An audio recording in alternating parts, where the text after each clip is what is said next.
தமிழ் சங்கத்தில் பாடாத கவிதை அங்கத்தில் யார் தந்தது?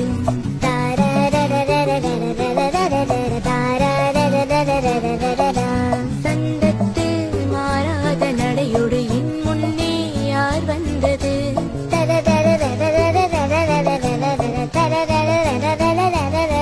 தமிழ் சங்கத்தில் பாடாத கவிதை அங்கத்தில் யார் தந்தது?